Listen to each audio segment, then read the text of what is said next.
wherever you need to be with Vital.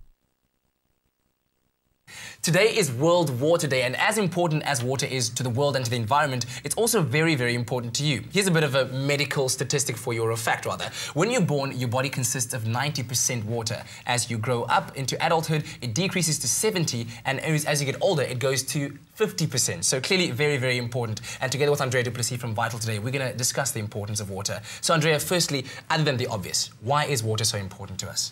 Well, if you look at your body and your bloodstream and all the chemical processes that happen in your body, they happen in a watery solution. So the fluid that our body needs, we definitely need to replenish in the form of water in our daily diet. And you know that we can't survive without water. In fact, you can actually survive longer without food than without water. That's correct, yes. So how much water is enough? Well, for adults, I say it's between 1.8 and 2.2 litres. Now, the variation depends on body size, I would say. Also, how much you perspire, which obviously depends on which environment you live in. If you exercise a lot, and I think people's water intakes vary quite a bit, but very few people get optimal levels. Yes. And I'm often asked the question, why so much water? Because it feels like you really have to drink lots of glasses of water.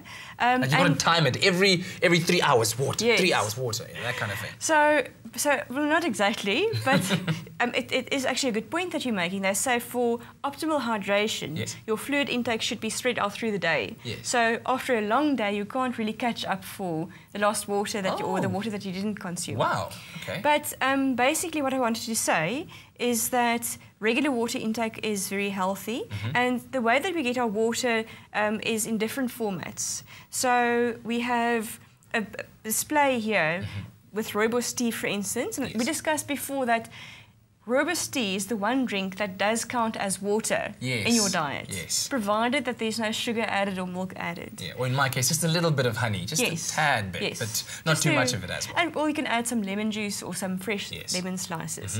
So that would be definitely a suitable drink to consume as water.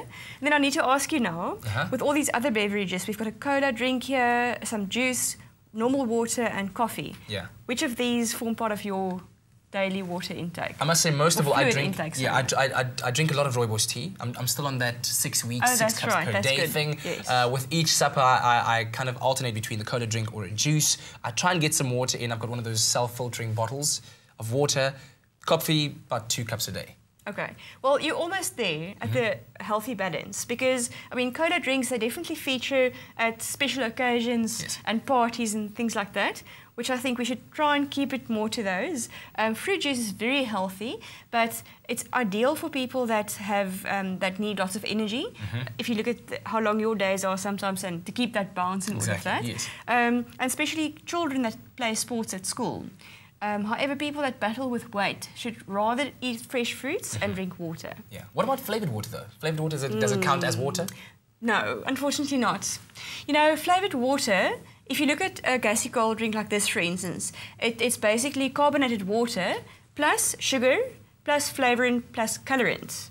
Flavoured water is all of that without the colorant. Oh, wow.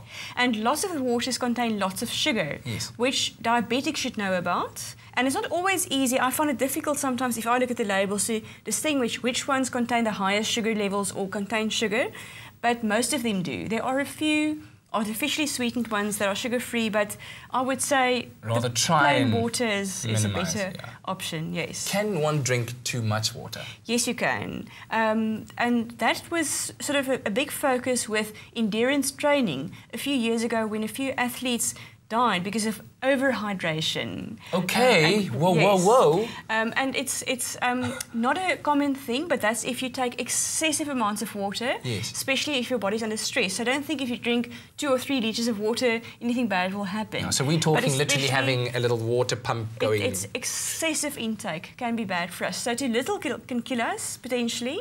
But it's very rare that that happens, and way too much can also be harmful to our bodies. And they talk about water intoxication, basically. And they say that happens if you consume large volumes of water in a short duration. And you get lightheaded, you could get nauseous, irregular heartbeats, battle to concentrate because your body absorbs too much of that water. Oh, wow. There we go. Thank you very much for that water talk. And as you heard from Andrea, not too much, not too little, just right. If you want to know where that balance is, ask Andrea on her Facebook page, Andrea Duplessis, Vital Expert. Be whoever you need to be with Vital.